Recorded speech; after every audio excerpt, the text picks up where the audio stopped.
أعوذ بالله من الشيطان الرجيم. بسم الله الرحمن الرحيم. فراخی رزق کے لیے دعا.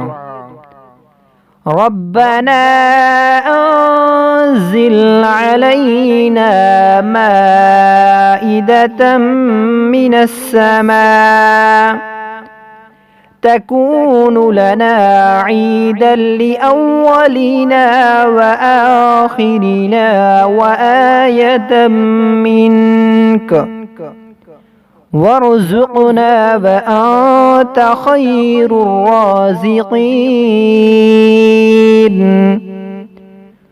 ربنا أنزل علينا مائدة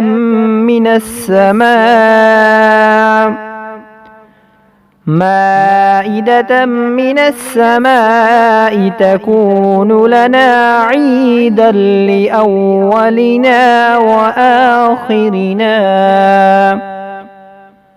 وآية منك وارزقنا وأنت خير الرازقين.